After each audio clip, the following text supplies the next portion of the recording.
Look, if you don't want to make that change within yourself, it's not going to get better. This might not apply to everybody, but if you feel like you're rock bottom, okay, and you're hoping for a better day, but you literally are doing the same thing over and over again, expecting different results, that's a definition of insanity. You are provided with a choice every day. You are provided with multiple choices throughout the entire day. Take that choice, make that change. You've identified a problem. You're saying you're rock bottom. Got it. You're there now. There's only one way, and it's up. So change your mindset. Use that choice and go a freaking different direction. Love y'all. Faceman VTT out. Day 3 of retirement. As an infantryman, I was asked if I could clean the sink. So let's look at this. Definitely some kind of grime on there. And I open up the cabinet. What do I use? Nothing comes to mind. Like my experience is my skill set. Nothing. Wait a minute. Everyone knows this is how you clean everything. Infantry, retired. You can take it. Would you like a military discount? Do you offer one? Honestly, cap of the day. Please, thank you. CC's Pizza is the county fair of restaurants. You go in there, you look around, you feel a little bit better about yourself, then you realize that you're in there too. Tell me I'm wrong. Well, let's be honest. You know, not everybody's made for this life. It's scary. You know, you gotta jump out of a plane while it's moving. That's not natural. It's high, it's fucking wet outside sometimes. It's snowy, it's hot, it's dry, it's shitty. Who the fuck would want to be airborne? Best job I ever had.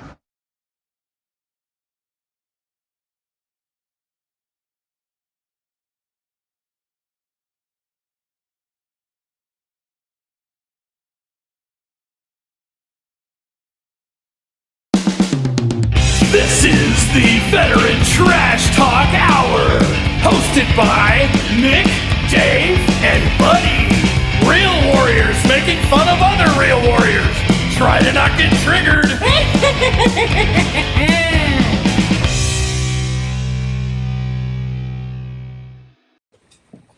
Happy Saturday, everybody. Welcome to episode 129 of the Trash Talk Hour. Special guest today is author Dan Joseph, and today I'm joined by Buddy and Cliff. The fuck is Nick at? Nick's playing golf. He's beating his balls around the field somewhere. He calls it golf, and I'm not too for sure. He came in last night. His voice was a little higher. I don't know what to say about this anymore, man. That CEO life is really getting to him. I had a conversation with Buddy about this earlier. The absentee boss. Like, hey. Yeah. You know, he demanded the VIP suite in my house. You know, he's got certain meals he demands. He's demanding gluten-free beer now. Yeah, he only retires, and all of a sudden he's going to start wearing a dress, I think, Nick. So. He only wants green M&Ms. Like, lead from the front, huh, Nick? Yeah. Well, have fun with your golf buddies out there. Where's he playing at, Cliff? Playing with a bunch of Navy guys? Up in Fairfax today. Okay. But to be honest, this week in Virginia, we've had monsoon rains all week. So he's up until today, he's been playing in downpouring rain. And as of last night, they were in fourth place. Oh, how horrible. Yeah, that is the worst conditions ever. Wait a second. We're not gonna sit here and talk about how Nick had to play golf. And it's like you're like comparing it to be like in the field sucking golf or something, you know? Right? Yeah, like, oh man, this is horrible. Like it's a voluntary activity. Yeah, like, yeah. He couldn't have gone to the house. That's 100%. rough. I get it, man. Nick is going through some tough shit out there playing golf in the rain. Yeah. At my house in Virginia, you know. Yeah, guy. It's not like he's a professional. Like he's not a golf pro. He's just. He's pretty good though. I got to give him that. It's obviously because he plays so much, but he is pretty damn good. Well, that's because he's a legend in his mind, so that's all that matters. He's dedicated to playing golf. Yeah, he might play a little bit better if he didn't take 12 shots during the game. I don't know. I'm not too sure. No shit. Yeah. Whatever. But they even drink girly drinks now. They're drinking some like White Claw or something. I don't know. Oh God. Yeah. Well, Some vodka and purple juice. It's in a white little girly can. Oh man. yeah, he's the rule is that every drink that you have is one less stroke that you took. So yeah, he's like, yeah, I got under a shot under 70, not telling anybody that he had a 24 pack while he was out. So like you're not that good, dude. Exactly. Whatever. Well, hey everybody, thanks for tuning in. I see in the chat, Jeremy, thanks for tuning in. For all of you, everybody else that's watching, go ahead and let us know where you're tuning in from. Today, we're not going to talk about a conspiracy. We're actually going to talk about, well, I mean, it might turn into a conspiracy, I guess, but we're just going to talk about current events. There's a lot of stuff. Talk about the future conspiracies that are going to come of these current events. I like that. So we're just going to talk about the submarine. Obviously, the whole incident that just occurred. And then there's a lot of shit going on in Russia right now, which I'm personally not really that educated on, but I know Buddy might have a take on that. Maybe some of, Cliff and maybe our guests. But I want to just kickstart it with the submarine incident and kind of like what's everybody's take, like what occurred there. I personally want to just say that, for the families and people that died, I'm extremely sorry. And I think that, some of you guys don't have class, like posting memes about that shit while the submarine is while they're still alive and you guys are posting stuff about people dying and stuff. I thought that was a lot of lack of class right there. I don't know. I got a little triggered by some of my buddies and even some of our military, groups that are out there that we post on and that we follow. Like, I don't know. People were dying. People were dying. It's not that funny, really. Yeah. If the shoe was on the other foot, then those same people would have been the people that were losing their minds because people get about if they knew anybody that was on that boat or that sub, they would have been like, oh my god, I can't believe you would say come on, dude, like we talked about before the show, there is a marked difference between dark humor with your friends, private, and putting stuff out on the internet that their families could see, like exactly. You know what I mean? Like it goes. It's why it's the World Wide Web for a reason. It's everywhere in the world. Yeah. And to be so heartless that you don't even have the amount of empathy to like feel bad for people, and then to go with the excuse that, well, they're billionaires. Who gives? That's the worst excuse ever. Well, at the end of the day, at the end of the day, you're an American. You're probably a multi-thousandaire. So if you were to die, and some third world guy saw the internet and was like, "Who gives a shit? He's got thousands of dollars. I've only got $10." Like, are you fucking for real? What relevance does that have? And I think we triggered Chris because he just posted in the comment section under Veteran Trash Talk. To be fair, when it imploded, it was posted after it imploded. I had to have been Chris just now posting. So fuck off, Chris. I know you probably just got triggered, but it's all good. Yeah. Well, like I said, at the end of the day, the excuse that, well, they're billionaires, so their lives don't matter. Like, I mean, their lives. Everybody's life matters. Their life probably mattered to all of the people that they employed. Yep. I would guess that those people who are now worried about whether or not they're going to have a job because the owner of their company just died, they're probably gonna. Yeah. I just want to say, matter to them. If it did implode like they say it did, I'm happy it went for them that it went down like that. Like from my understanding, like they had that implosion in itself, just it happens just like that. Yeah. Otherwise, they would have died from suffocating, like urinating themselves, shitting themselves in this locked up freaking. Suffocating that way is also not a horrible way to go. Yeah, but you're waiting for it. When they imploded, it just happened. You know what I'm saying? And they, from my understanding, you can educate me on this. They didn't even know it was happening. Like it just boom, done, over with. It would have been milliseconds. It's just like when airplane loses oxygen. It happens so fast. Suffocating. You're like, all right, I'm at the bottom of the ocean right now. We're gonna run out of air soon.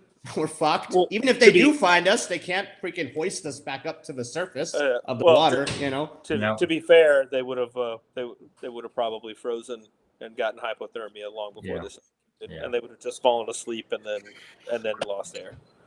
I mean, one thing that weirds me out, like that's why I kind of joined the army. I actually talked about this with my soldiers. Is like dying on a ship would really suck, because like in the field, you get shot at or blown up. But if you're on a ship, that like, do you ever wonder if people like draw straws? Like, hey, dude, we only have so much oxygen. If one of us goes right now, then at least we have that much more. Like straight up. I mean, I don't know. Like, I that wonder. would be, so I actually Yeah, went that's into the crazy to think about it that way. Yeah. before I joined the Army, I went into the Navy recruiter's office, and the Navy recruiter thought that it would be cool to tell me his like war stories of like being in a boat and it being like in a hurricane and they're like walking on the walls and shit. And I was like, nah, Not dude, for I'm me. good. Yeah. I'm gonna go over here to the Army guy. And he was like, what's wrong? And I was like, I know for a fact that if something horrible happens in the Army, like say I'm on a helicopter and it crashes and I happen to live through that, I can walk for hundreds of miles. I can't swim for thousands of miles. Right. Especially if there's sharks coming. Like, nah, I'm good. So, like, everybody knows that we give the Navy a bunch of shit, but I ain't doing it. Oh, I could never do a submarine. I never. No. Like, I have a little bit of claustrophobia, like not major, but like just Yeah. imagining being in those depths. And I don't know how long they are down there, like months at a time, right? Yeah. Yeah. 6 months. No, I'm good, bro. Yeah.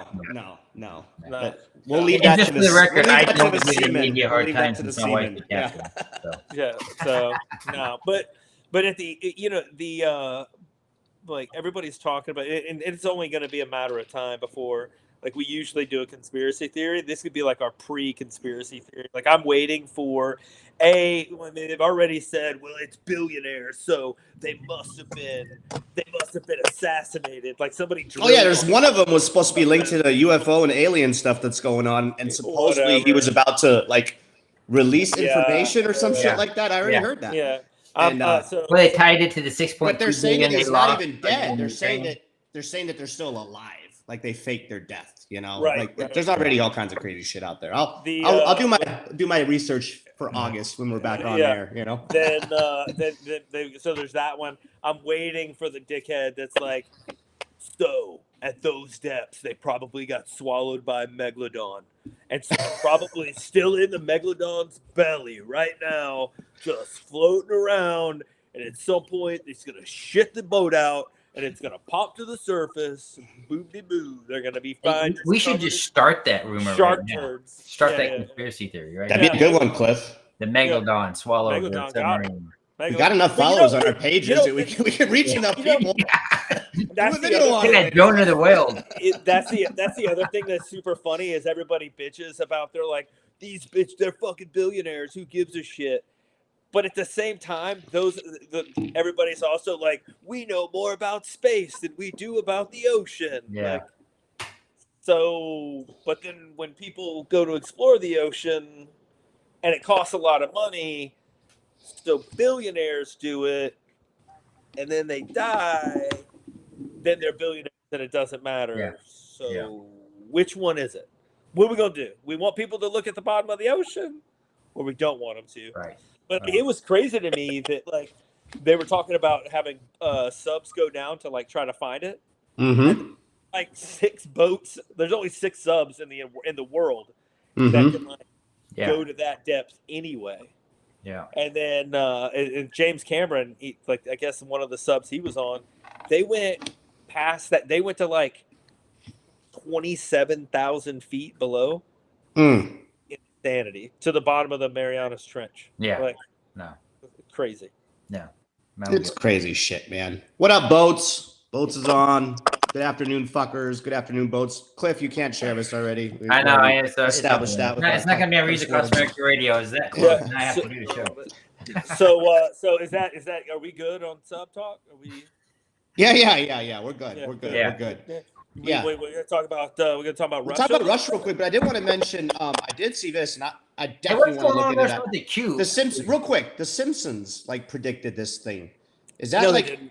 Did you guys look it up? Because some of the predictions that the Simpsons they show actually have occurred. It was nowhere near. So in the Simpsons, I saw the clip of the Simpsons episode. Yeah, he was with his supposed dad or whatever at the bottom. He gets stuck or something. Yeah. Okay. They were chasing a fish and they ran into this thing and then got stuck for a second, and then backed out of it. Like it wasn't. Yeah, but a big that was a deal. stretch. That one was a stretch. Because the Simpsons had a submarine, they must have been foretelling the future. It's like they also had a nuclear plant, and they weren't foretelling the future of nuclear energy. There's like some old yellow bald dude eating donuts, working. Come on, dude! Like, grow up. I mean, there's some that are crazy, but that was not. That was all not right.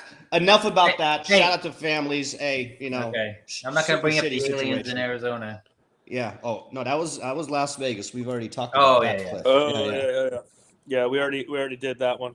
I don't agree. But yeah, let's before we get to our guests and our mental health minute, let's talk about like the whole Russia ordeal. Like I knew it just kickstarted yesterday. I'm not really that educated on it. I haven't really looked into it, but can anybody like explain what's going on over there right now? Yeah. So, Cliff, you want to take this one or? I just read about it a little bit this morning, but I was it came Is out there like civil war going on over there right now? Even staging all these not anymore equipment to attack. I didn't. No, so the Wagner group is a group of, it's a huge group of mercenaries. So there's like thousands of them, thousands and thousands. Yeah, and they're down in the Ukraine. Anyway, the Russian Ministry of Defense said that they were uncontrollable because they're mercenaries. They don't ally with Russia. They ally with the leader of their boss, right? So the Ministry of Defense called airstrikes on their base, killed a bunch of their dudes. And that guy was like, oh, okay, cool. You're going to kill my dudes.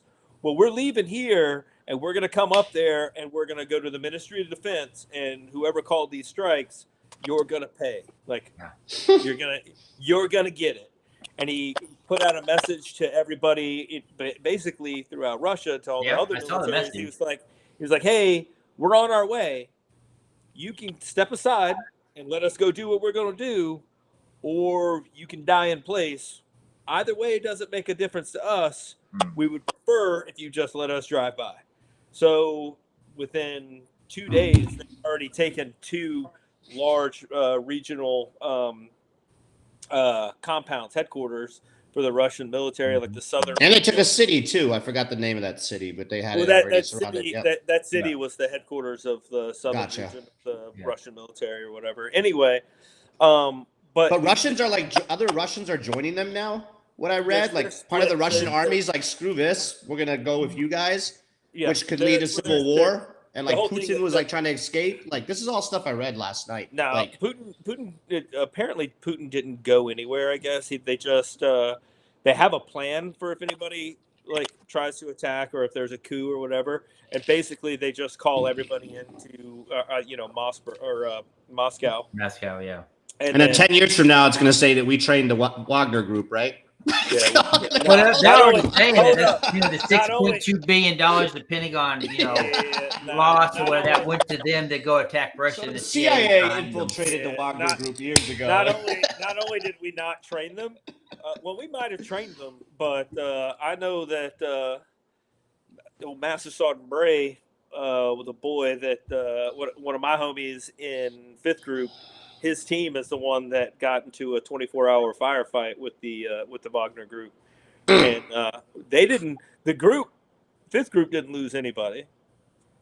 They lost about 200 people. Yeah, that shit was on the news. Yeah, and a bunch of tanks. Yeah, and a bunch of other shit. So we trained them indirectly with indirect fire. We trained them on. We trained them how to die. They trained them on what not to do. Sometimes you learn more from your mistakes, I guess. So maybe they learned a fuck ton that day. Oh shit.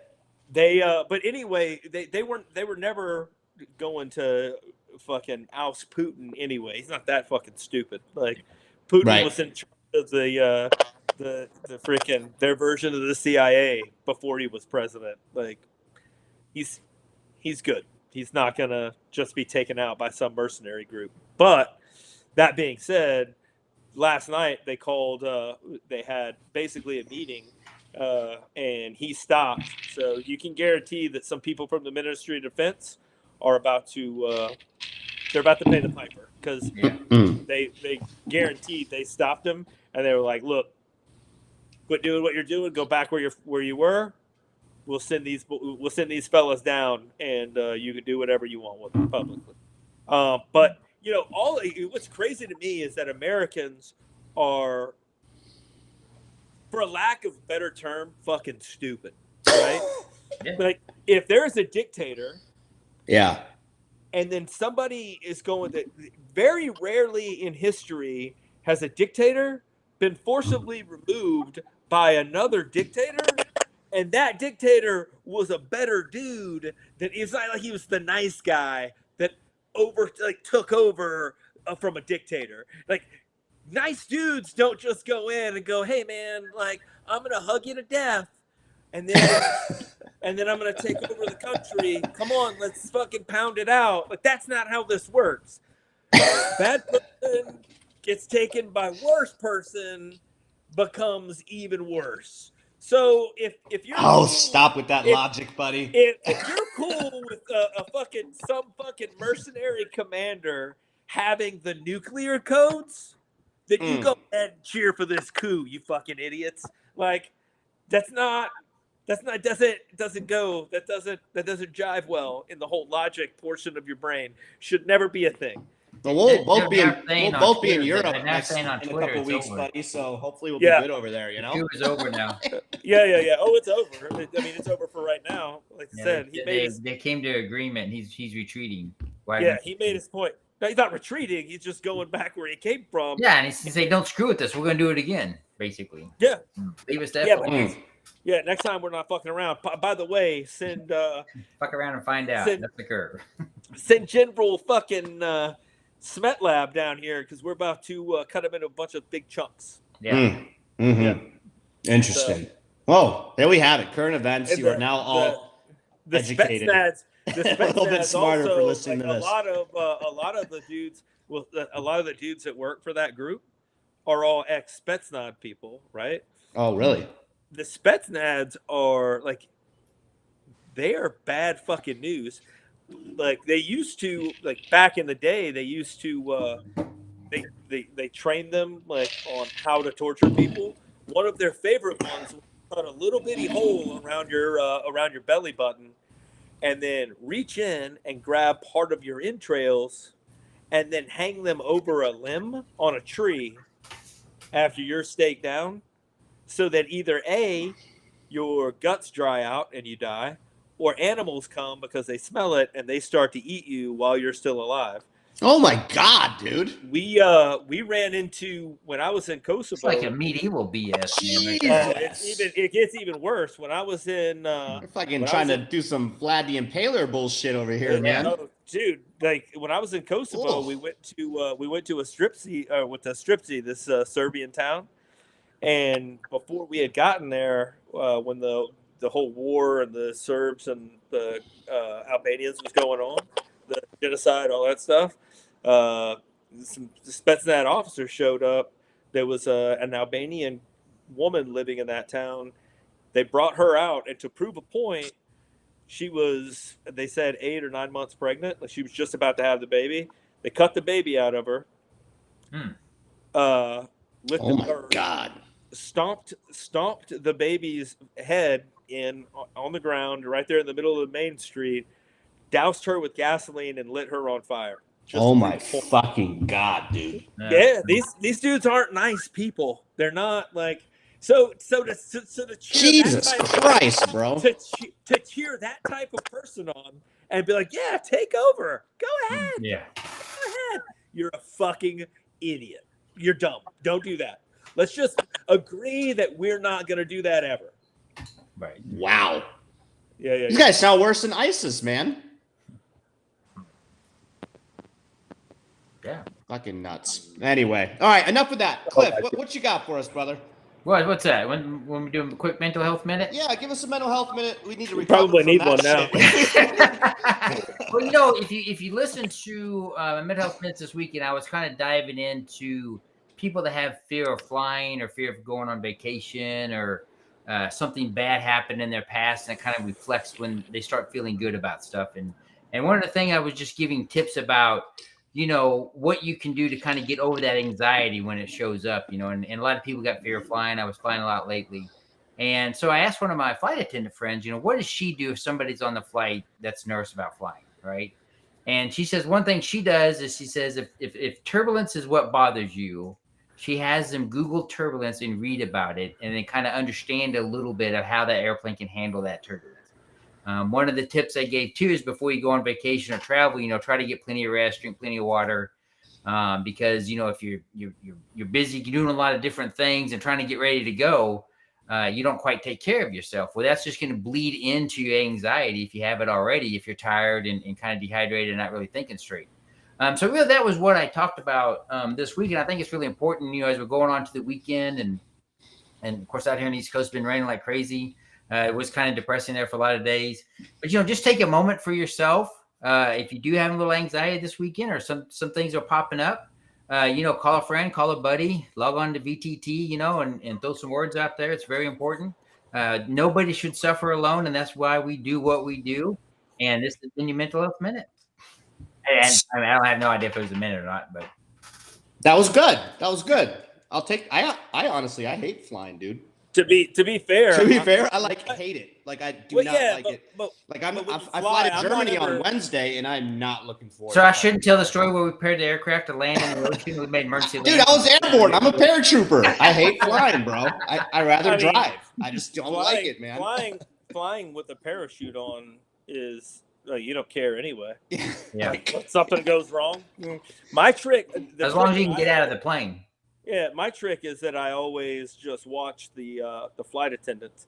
Like if it's bumpy, everything gets crazy. I just watch the flight attendants. Their facial expressions. If they're reading a book or doing something. If they don't care, it don't matter. Yeah. It's funny because we were flying in C-12 one time. Yeah, the minute they go then I go, oh God, here it is. If they start panicking, that's when I tighten up my seatbelt. Yeah, well, it's not flying that's scary. It's crashing. That's worrisome. Yeah. I mean that is the result of flying. That's the scary part. And honestly, flying is like one of the safest means of transportation. Like way safer than a car. If you look at like how many planes fly a day to the instances that occur versus how many cars. If you added those numbers up, flying is like literally the safest means of transportation. A lot of people, they're not in control of it, right? So if you're in a car, you're in control of the car. And for a lot of people, they can rationalize that. But in an airplane, they're not in control of anything. Somebody else is in control of your life. Correct. Well, if the engine dies in your car, you just do this. You pull right over to the side of the road, maybe turn on your caution light. Yeah. If your engine dies in your airplane, you got to hope that you can find a place to glide to and do some other things. Hudson River, anything. Yeah, again, kind of like what we were talking about with the Navy earlier. If my car breaks down, I can walk home. Yeah. I can't fly too good. I've tried. I'm not going anywhere. No, we got Bates in the chat. What's up, Bates? He says, hey, bitches. Yep. What up, Ralph? Thanks for tuning in. And Herbert De Niro. Yeah, much love from Germany. I'll be there next Wednesday or Thursday. Right on. All right. Well, that was fun. We had a little dumpster fire, semi-dumpster fire, got into some crazy talk. And I think Buddy's going to introduce our guest right now. And we're going to talk about this a little bit, about his awesome book that he's got out. Yep. And, yeah. So our guest today is Daniel Joseph, which had to be confusing as fuck when you joined the Army because they were like, Joseph Daniel. I mean, Daniel Joseph DJ. Fucking get over here. So he wrote a book called Backpack to Rucksacks. It's basically a lot of personal stories about leadership and people that have not inspired, but people that he took lessons from in leadership. He was a sapper. His redeeming quality is that he was an engineer. So we can all agree that engineers are the best people on the planet. So the man with two first names. Go ahead, Daniel. What do you got? Yeah. Hey man, I really appreciate being a part of this talk. Hey, one quick thing. If you get on an airplane and you don't dig being in the air, my hack for that is listen to ocean waves or raindrops, on a audio, like a soundtrack. If you download because you're up in the air, and if you're listening to rain, your brain just automatically thinks it's raining outside, and it chills you out. At least that's what worked for me. Interesting. Kind of The wife and I are flying without kids, so I think I'm just gonna get really drunk and then pass out in the plane. I think it'll be good. Yeah. Cool. We can look forward. We can look forward to one of those videos where the guy's just like hammered on the plane. You can't fly, and then you start cussing him out. That's right. Yeah. I'm the face man. I can go wherever I want. Don't you know who I am? I am a veteran. Respect my service. Anyway. Hey, Over to you, Speaking, Dan. I was going to say, speaking by the way, of, go ahead. my bad. No. Speaking of airplanes and Germany, I was Whose thinking dog about is it that? today. Not mine. Cliff, shut that dog up. All right, I will. Mute your The, shit. I was thinking about it today. How unfortunate would it be to be flying, have the first name of Jack, and then meet with people at the airport? They're just like, "Hi, Jack. Hi, Jack." Shut up! Don't say that anymore. There's not a lot of saying at the airport. My bad. Anyway, go ahead. Go ahead, Dan. My bad. Hey, so going off the mental health minute, that's a real the thesis of what you just talked about. Basically, giving people words to discuss what they're going through, or understanding the enemy, if you will, like anxiety or fear of turbulence. Let's read about the specs of the aircraft. Let's read about the engineering. What can it actually sustain? And it's like, oh yeah, everything I fear, this plane can handle all of that. It's built to handle that. Writing this book was sort of a meditation on that for me to help give language to people, including myself, on, hey, why am I pissed off right now? Why am I feeling angry? Why am I feeling like let down or upset or whatever it is, depressed, anxious, and giving, especially for men, because we're not really taught all the different verbiage that has to do with feeling states. By giving people that information, it's basically giving them the ammo to handle an enemy that's trying to just get them out of their most ideal self. So being in the Army, I was never combat deployed, but I worked with a lot of dudes who were. And one of the NCOs, I call him my Army dad, he was in the first and second wave in Iraq, and just talking to these guys about the stuff they experienced. And, we'd be on like a demo range, right? Because our combat engineer, we'd have like Bangalore's cratering charges, all that. We detonate a charge, and I'd be talking to an NCO who just completely glazes over and is like in a different mind. I'm like, hey, dude, are you all right? They just tell me, dude, that blast just reminded me of losing guys in my convoy back on our deployment. And so I started realizing, as a leader especially, how important it was to let these guys know and understand, like validate the burden that they're carrying from combat. But now here they're dealing with new leaders like myself. And if I'm an idiot, being some sort of jerk, adding more stress to his life, it's just compounding the situation. So I love just sitting down with these dudes and kind of letting them know how normal it was for their brains to have all the overdrive, all the hypervigilance that they had to be revving, in the red, and how critical it was for them to speak up. If I'm doing something wrong that's further exacerbating whatever issue it is, come check me. So I correct the way that I talk. I correct my expectations of how I should be leading. So I wrote this book because it's advice given by a bunch of different NGOs and officers from all the different branches. So every branch is represented in the book. But there's guys who are on the SF teams, dudes, a MARSOC officer, Green Beret. There's guys who are EOD techs, pilots, and they all kind of shared with me wisdom on how to lead by taking consideration, just being a good dude, just being a kind person when you don't have to be. So if somebody else comes to work stressed out over God knows what they experience, I'm not adding weight to them. And I'll shut up after this. One of my soldiers survived a suicide attempt. My last week is PL. And, I had to call his mom, let her know, like, hey, he's alive. We're going to get him the help he needs.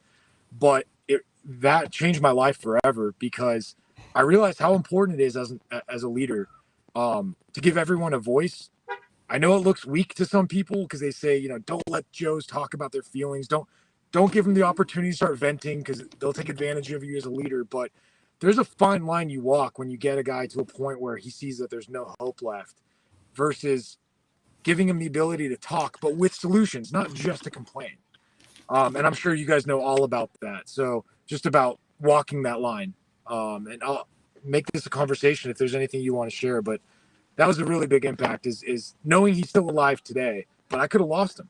And yeah, man, really, really, the impact of leadership is huge and what we could do to make guys' lives suck less. So No, 100%.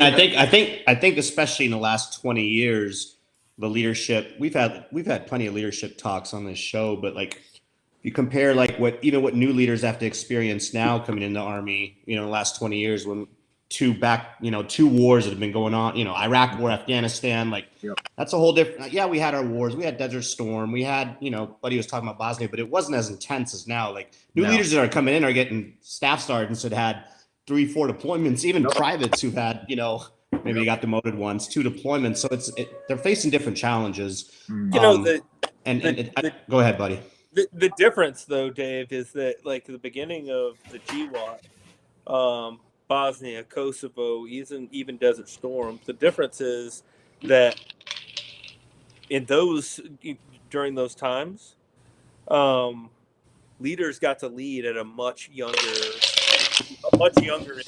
By the way, your ice is the most annoying shit. That is loud as like, shit. What the fuck are you? You yelled at you're gonna yell at Cliff about his dog. The dog barking, yeah. But I'm gonna do it. I'm gonna do it a lot more now. We were talking about subs. It sounds like the fucking Titanic just floated. Fucking nailed an iceberg.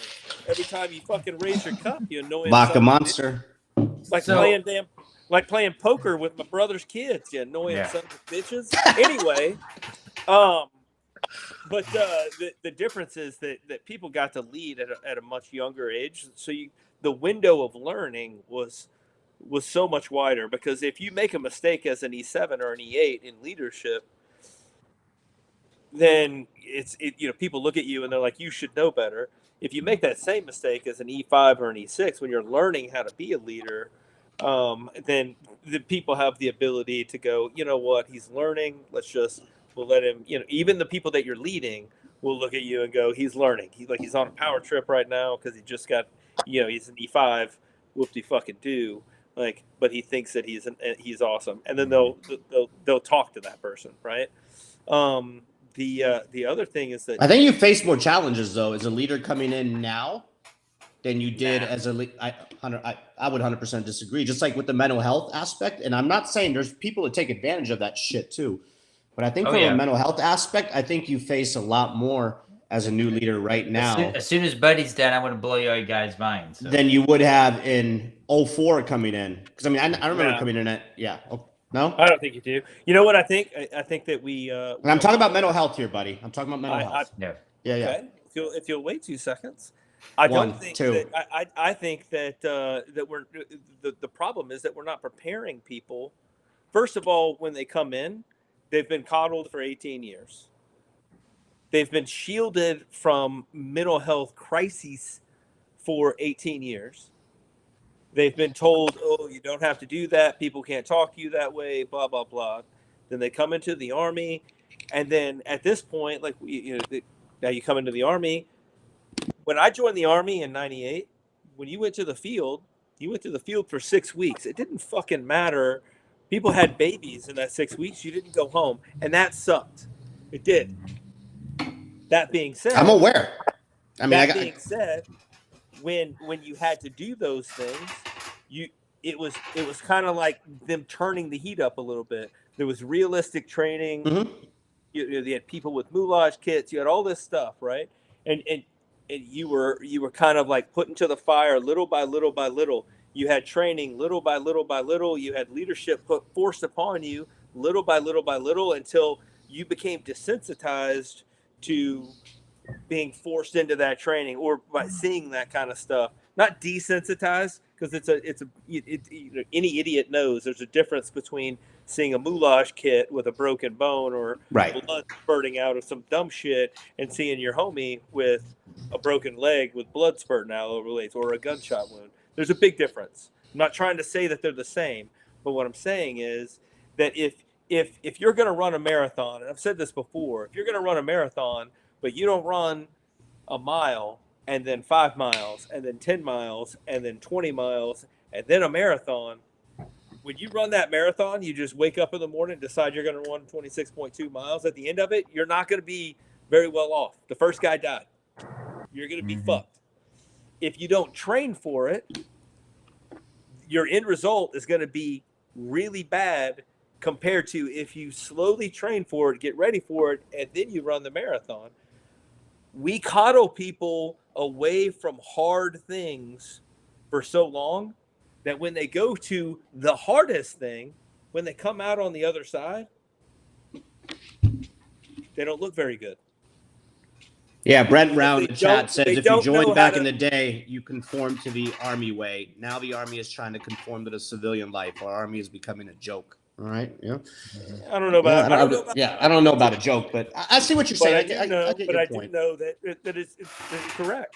You know, you've got an army now where there are a lot of people that are worried about saying something about. I mean, to be honest, if you walk on post right now, in any post in the army, and you see a dude like 10 years ago, in every NCO and their brother would have gone on and been like, "Yo, shock trooper, what the hell is wrong with you? Why are you dressed the way you are? Why is your hair that way?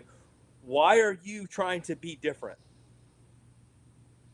Now, they won't even talk. There are very few like corrections being made in the army with just normal people walking around because everybody is scared that the private or the specialist or the E5 is going to go tell IG that somebody hurt their feelings. And you can't deal with your feelings getting hurt from somebody who's in the same army you are.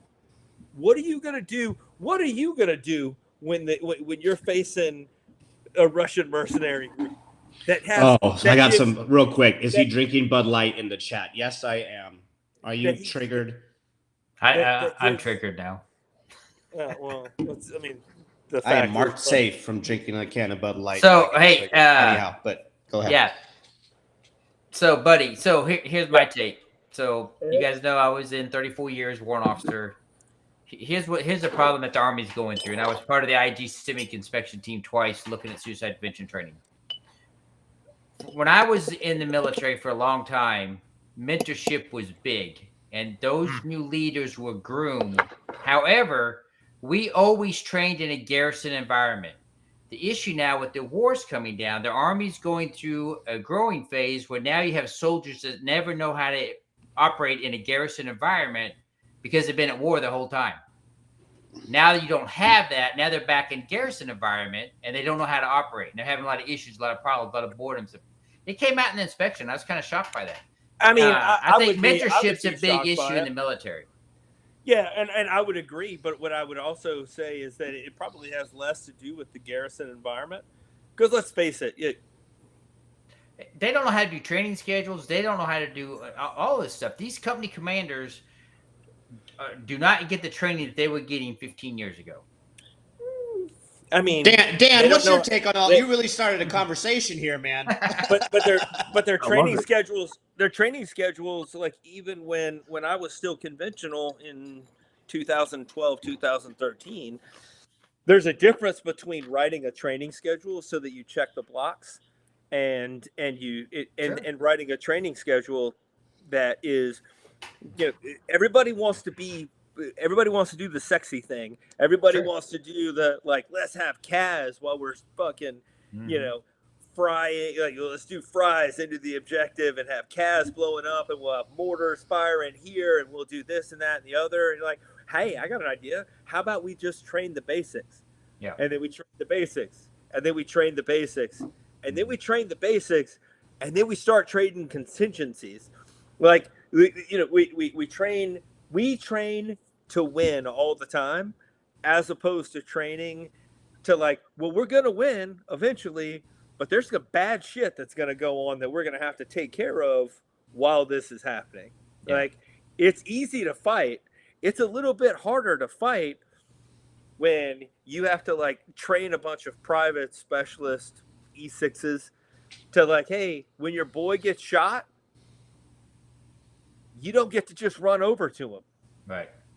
You've got to fight the enemy still. Like, Yeah, a big part on that is my philosophy. Like when I was a platoon leader, because I talked to my NCOs. I gave everyone a voice. I'm like, guys, You should. That was a good platoon leader. Talk to your NCOs. That's right. The guys in my book, a lot of them were. Notice they didn't mention warrant officers. Some of the warrant officers are like unicorns. What is it, warrant officer? You guys are like legends. Social distancing champions right there. Hell yeah. But warrant officers were social distancing before it was even and before it was cool. But what was really rad, I talked to my NCOs. I'm like, what do you guys want out of me as a PL? And the squad leader said, we want you to enable us as squad leaders to break off into our squads and train our team leaders and train ourselves as squad leaders to learn autonomy. And I heard that coincided well with something that's been observed in combat, which was there's a risk if a platoon is spoon-fed from the leader to the officers in charge all of their orders, because in combat, if comms go down or if the element needs to break up, because not everyone's there as a platoon, you got to have individual smaller units. They didn't want a breakdown to occur tactically between the squad and team elements, meaning people don't know where to point their weapons, how to do squad maneuvers and all of that on their own. So I love the fact that I wanted my guys to get freedom and autonomy and wide left and right limits so they can exert their authority as squad leaders and train up the team leaders. But that pissed off some people who said, no, the unit stays as a platoon. We're not going to let all the guys have that autonomy because we need eyes on them. We need to know where they are and what they're. So there's like a philosophical argument there on leadership. Do we maintain control as a platoon and keep everyone in this sort of vice grip because it's more controlled and we have more oversight? Or can we trust our guys to train themselves and to teach themselves with, of course, appropriate. Buddy is itching for this. Go ahead. No, finish. Yeah. You want to know? You want to know? You know what the answer? Let the Green Beret break this one down. Yeah, but I'll tell you. You know what the answer to that is? Rehearsals. Yeah. Rehearsals, and SOPs. That's the answer. It's always been the answer. This isn't a new theory. The reason that we have SOPs, the reason that we do rehearsals, is so it looks like they're doing their own thing. But if you have a bunch of squads, like say you're in a line platoon and you got 3 line squads and a weapon squad, and a round goes off and you have 3 different leaders doing 3 different things, you got to first gather all those people up, figure out what the fuck is going on, and then you can start actually affecting fire and doing things. But if you have 3 different squads that all know what the fuck is about to happen, there was intelligence gathered in Fallujah, there was intelligence gathered in Bakuba, there was intelligence gathered all over Iraq, Afghanistan. The problem that the enemy had with the American soldiers was that we moved too quickly, like we weren't under control, like nobody knew what was going on. And that wasn't that the American soldier wasn't out of control. It's that we had SOPs and we rehearsed. So if something happened and the squad started firing and maneuvering, they don't need a PL to tell them to fire and maneuver. We already know what we're doing. It's all muscle memory and just reacting to contact. Now the PL gets to call back and say, hey, we got troops in contact, find out what assets he has, and then bear them on the enemy while we're finding, fixing, and destroying the enemy. That's the whole job in a nutshell.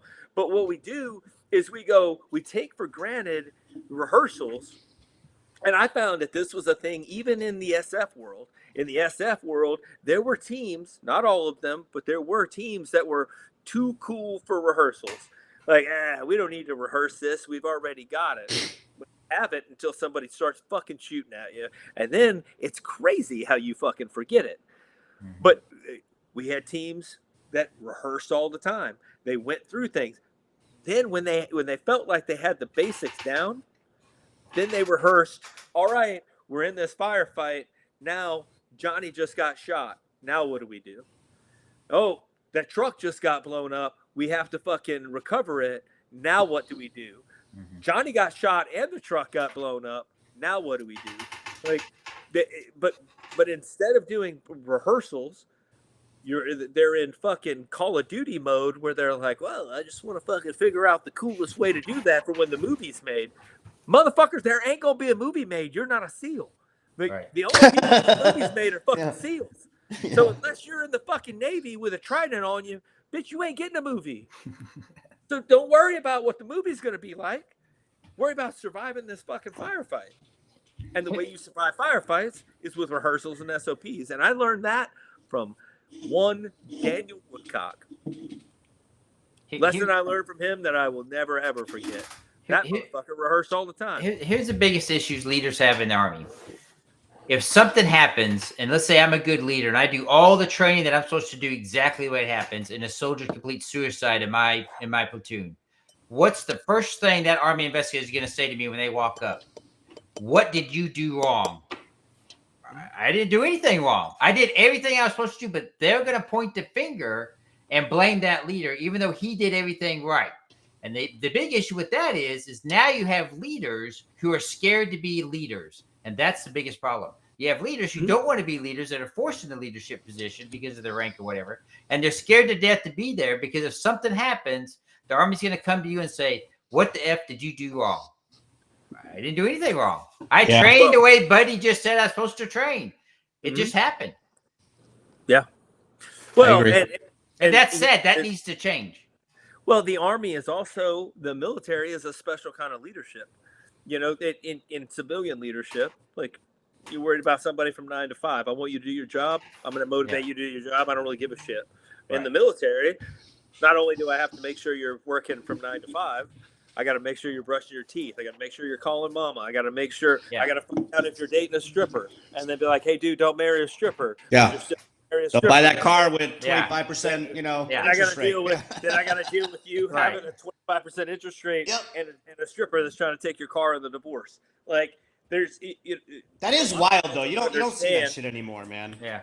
That's the leadership I grew up under, like in 03, 04. I mean, you know? I still remember when E5s and E6s went to your, like, if you lived off base, bitch, they went to your house. I'm still gonna inspect your house, make sure you're right.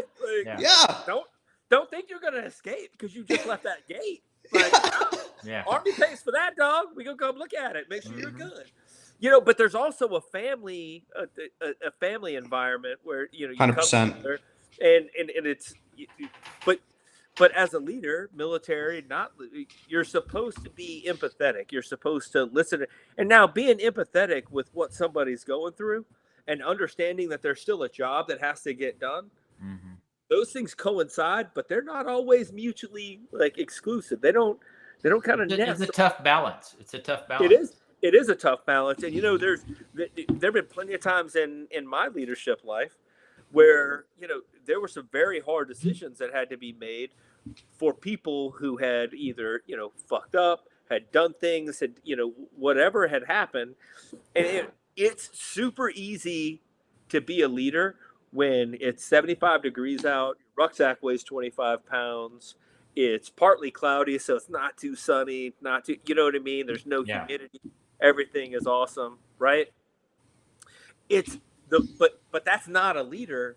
Being a leader is when everything is hard, when it's 20 degrees outside, you're fucking wet as shit, and you're still having to like care about other people more than you care about yourself.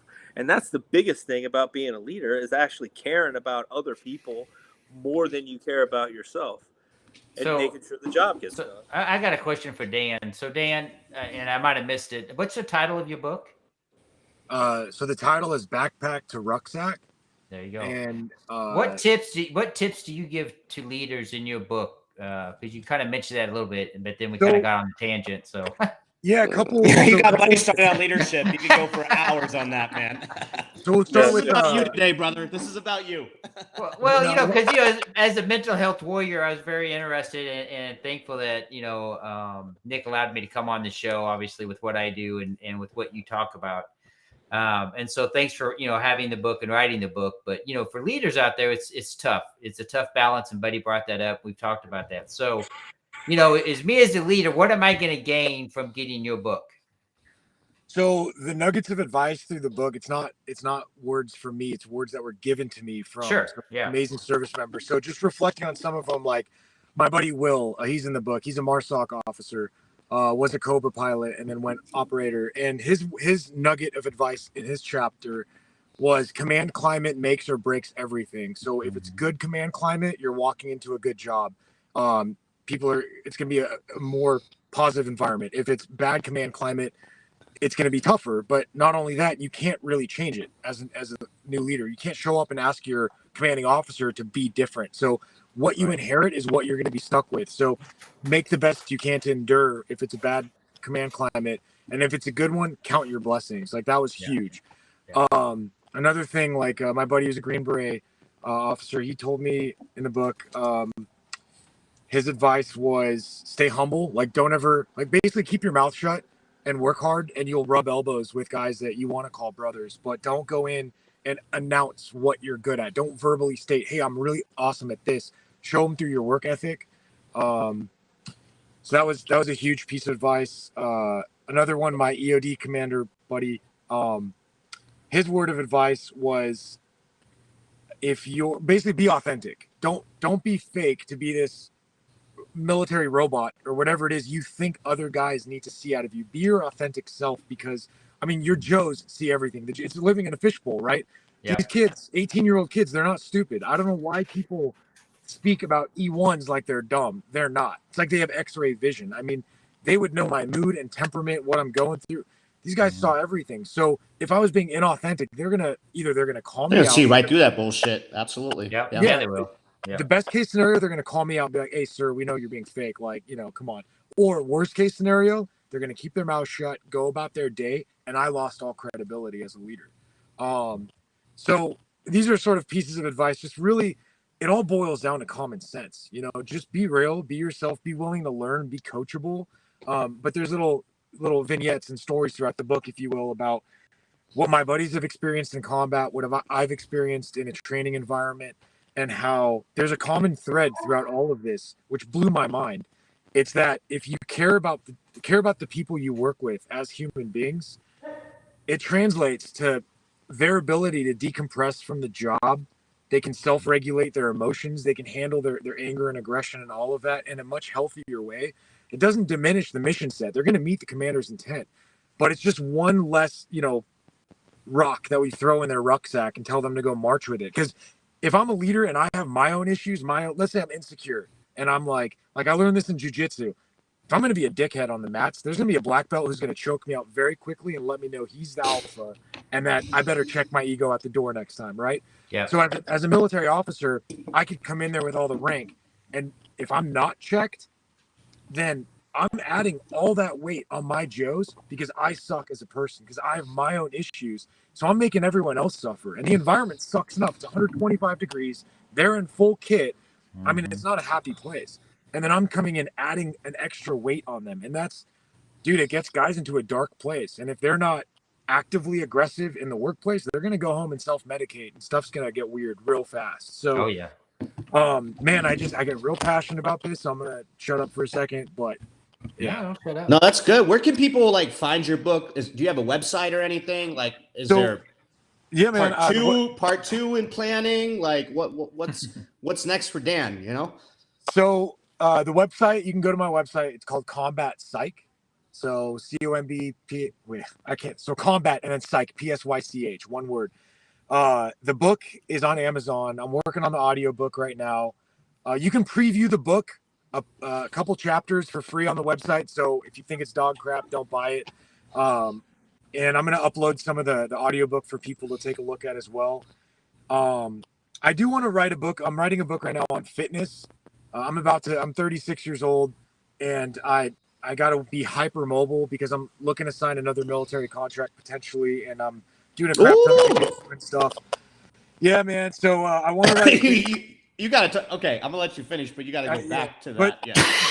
The book I want to write is about fitness and the mindset of how to stay mobile when you're 90 years old. I want to be running a marathon when I'm 90, right? And one thing I learned from a lot of the NCOs, the old school guys that I worked with, was they all have knees that don't work, right? Their shoulders are jacked up because they were in war. they didn't complain about injuries and whatnot. So what I want to kind of like help people understand is, dude, you're worth self-care. You're worth maintaining. I mean, look how we maintain our vehicles, right? When they're working. You want to make sure, especially as a guy who's like super aggressive with your body, that you're aggressive with your rest as well.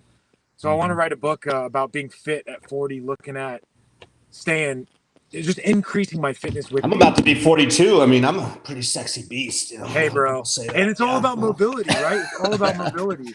Jiu-jitsu taught me that. You can have, anyway. Yeah, but that's the next book, and I do have a few more I'd like to write. But I'm dude. One thing I will say, when I got out. So you're joining again? So yeah, I'm looking at some contracts right now. The thing is, when I got out of the military, bro, I'm in San Diego. I'm training with a bunch of like guys who are in buds, a bunch of like badass dudes. I do jujitsu with some cool guys, and man, they remind me of my Joes. And I didn't realize that I was going to change this much after the military.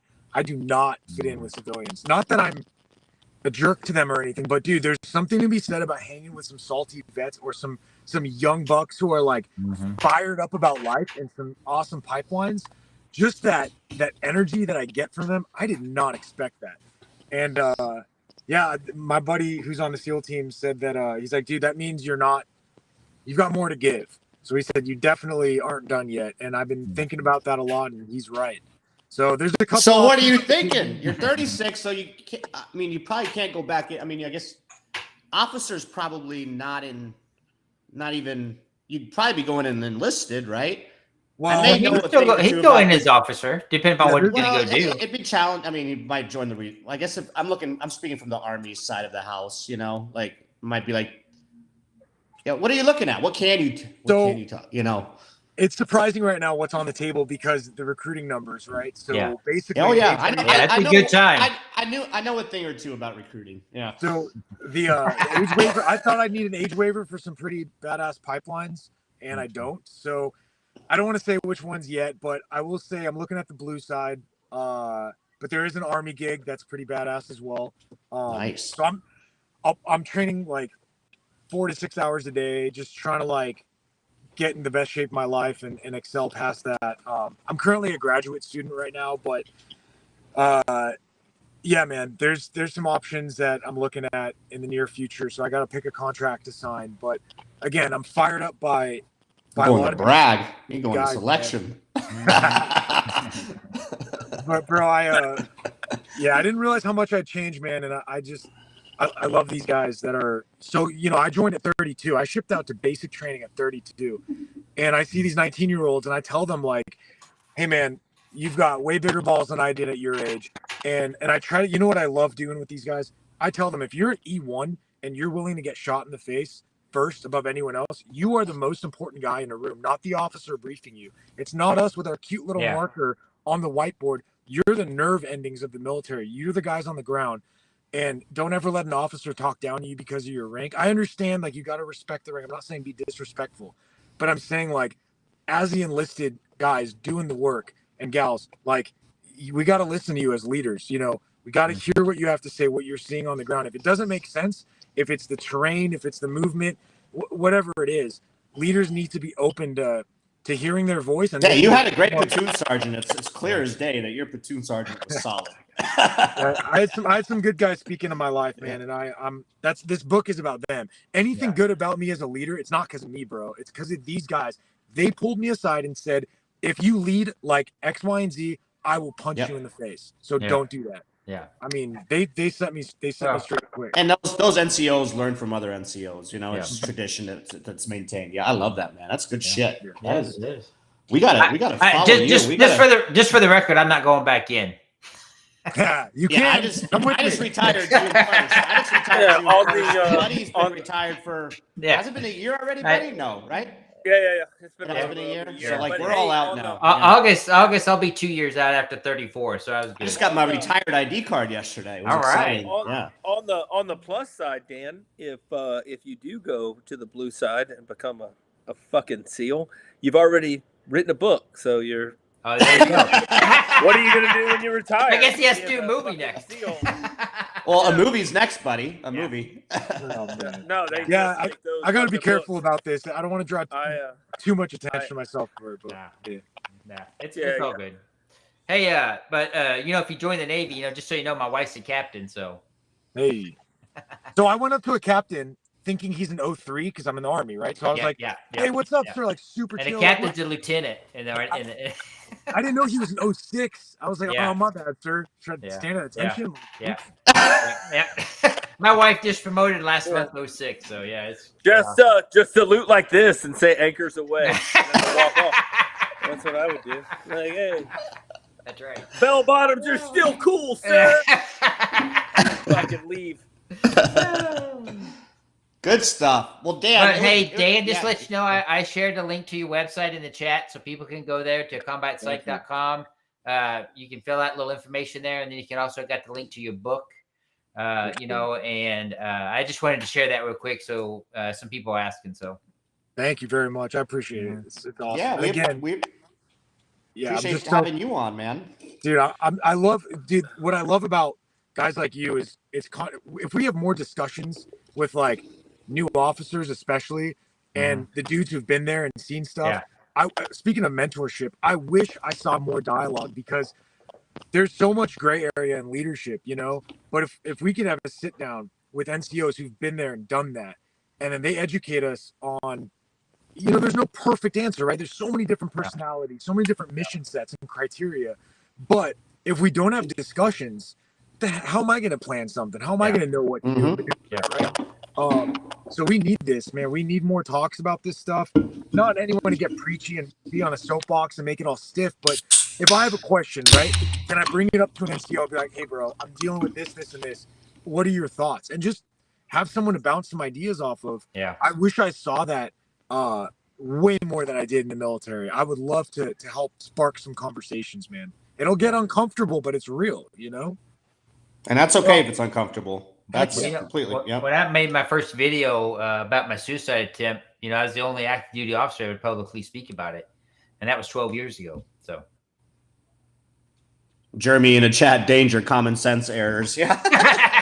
Yeah, you're right. He said it's not McHale's Navy. Hey, I would say so this book, this backpack to rucksacks book. Yeah, I've read part of it, and there are a lot of really good. If you're a E5, E4, 001, it's a decent book to read, and then like to look at the commonalities between, because it's all written in story format. Like, hey, I met this guy, and this is what I took from him. But you can look at it, and there are commonalities between those people, and you can see the type of person that you need to look to and then take information from. And I'll be the first to tell you, shitty lieutenants and shitty captains are engineered from shitty sergeant first classes. Yep. If they have a fucking sergeant first class that tells them to shut the fuck up and sit in the corner and crayon and fucking and don't fucking talk anymore, they're not going to develop. And when they do develop, when they move up, because they're going to move up in rank, they're going to have a distaste for NCOs. Yeah. They're going to have a distaste for people that that just put them in the corner and tell them to shut up and write, and then they're gonna take. That's counterintuitive, 100%. They're not going to listen to the good ones, because at that point they're blocking everybody that's got that rank out. Yep. And another step further, if you're in a unit and you have warrant officers, go spend some time with that warrant officer in 01 or 02. Cliff, we still don't know what warrant officers are. If you can find us, because we're going to tell you the shit because we don't fucking care. That's the truth. Don't ask a warrant officer a question you don't want the answer to, because we'll give it to you because we don't give a fuck. Here's the trick to finding a warrant officer. Get a coffee grinder. Grind the coffee. Well, like gophers in. We just pop up everywhere. Leave a trail to your office. They'll show up eventually. Yeah. They'll be there. Yeah. They always have a green book in their hand. I heard if they have specific to the warrant officer. Like, a lot of times it might just be a private NCO, but you might find a warrant officer in that group. So you always want to have something in your hand, so you always look busy. Jeremy says he knows a few. I don't believe you, Jeremy. And something they don't exist. I have yet to see one. Yeah, it's something that you can leave on your desk when you go home for a couple hours. So people are like, "Oh, he's probably around here somewhere." His There you desk- go. There Green it book. is. There it is. See? Yeah, Called his that book is shit. still on his desk. There's the green book. He still has one, and he's retired. You know, like I said, I would suggest this book. It's a pretty good read. Yeah, absolutely. It's not a super difficult read. So Marines can read it. Yeah, Marines can read it. It's not written in crayon. I'm sorry, guys. That might be challenging still, buddy. But Love you, Marines, but Love it. Yeah. maybe. But it gives you the opportunity to see other characters in someone else's life and learn from those characters without having to go through the time to find them and then learn from them, if that makes any sense whatsoever. So, Dan, good book. Like I said, Thank you, man. I appreciate that. Pretty good book. Great show. Yeah. My bad. Dan, I'm you have the well, I'm doing Buddy's the got the AR, and then Dan, you have the final words, brother. That's right. Yeah. Hey, if you ever want to have a simple. future talk about what Buddy said, like how to create that discussion between like a staff sergeant and officer and whatnot, and what that ideally could look like, I think it'd be cool to because I'm still learning, man. I'm still kind of picking apart, and I still talk to my platoon. I wish, like, I always look back and I look at them like my kids, man. Like I always wish I did more. And with leadership, even my buddies who've deployed, to Iraq and stuff in Afghanistan, they always look back and say, what would have happened if I did this or that? And we can what if it to death. But there is value in having these discussions for sure. And man, if you ever set up a talk like that on some ideal ways an NCO can mentor a new officer. Oh, we need to get good old John Wayne Troxel on, and we can Yeah.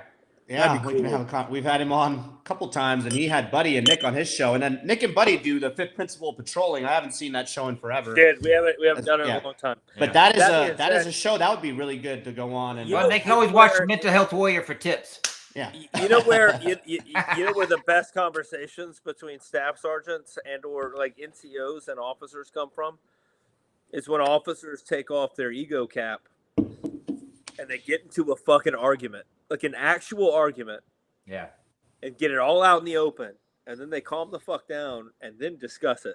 That's where everything comes to fuck. Like, I had plenty of arguments with, even when I was a team sergeant for a special forces team, plenty of arguments with the officer. I've kicked the goddamn team out of the team room, told them to go fucking pound sand and find somewhere else to be, and the team leader and I went at it. Boat says in the smoke pit, officers don't smoke, boat. Screaming at each other. But what we learned is that he was screaming for the mission, I was screaming for the men. At some point, we met in the middle. The mission got accomplished and the men got taken care of. And that's the way this whole thing is supposed to fucking work. Yeah. Here's my philosophy. If every officer, this is what I told a Green Beret colonel. I'm like, sir, if every officer, every time we rank up from 01, 02, 03, okay, whatever it is, you get put behind a closed door with a black belt of your choosing. Choose what, jiu-jitsu, taekwondo, I don't care, Muay Thai. And that guy is just going to pummel the crap out of that officer for 60 minutes straight. So that officer wakes up to his ego, comes out and is a better leader. Because if I didn't get my butt kicked by a bunch of the veterans, dude, I'm telling you, man, there's so many vets who took me under their wing. And what that looks like when you roll with former team guys and whatnot, whether it's SEALs or MARSOC or whoever it is, bro, I mean, I was just gasping for air to stay alive. But they were doing that to make me better, not just to break me down and show me they're the alpha, because they definitely were. But as a black belt, they already know that. They did it so I could manage my ego, so I could remember who I am.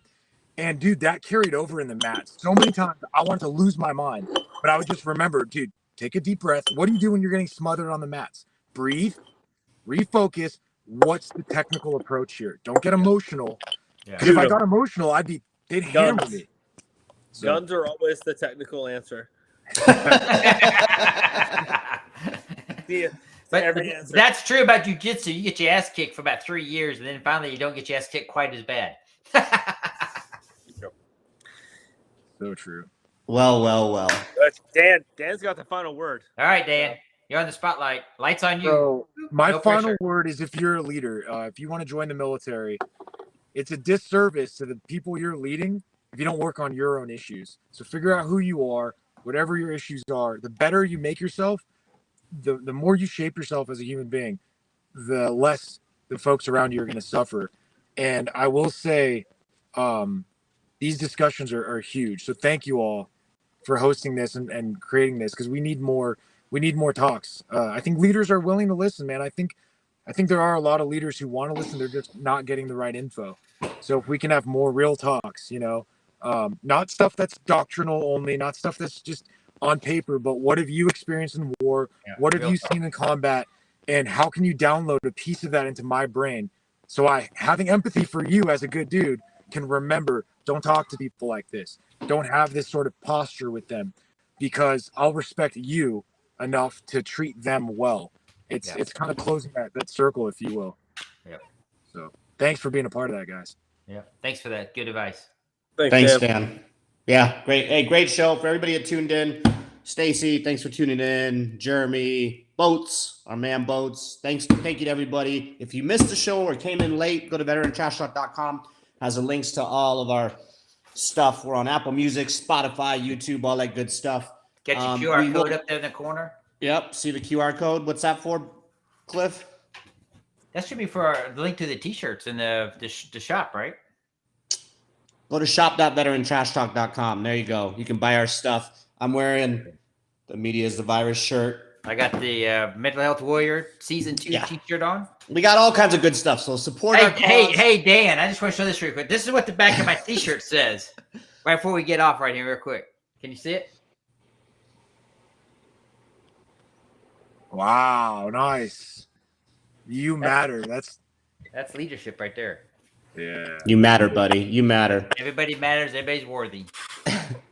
And hey, for the entire month of July, we will not be doing any shows. Buddy's going to be in Europe and France. I'm going to be in Germany. Nick's playing golf with his CEO buddies. So but they can always tune into the Mental Health Warrior every Thursday at 5 p.m. There you go. There you go. Great show, guys. We'll catch you in August. Boom. Heck yeah. Later. Later.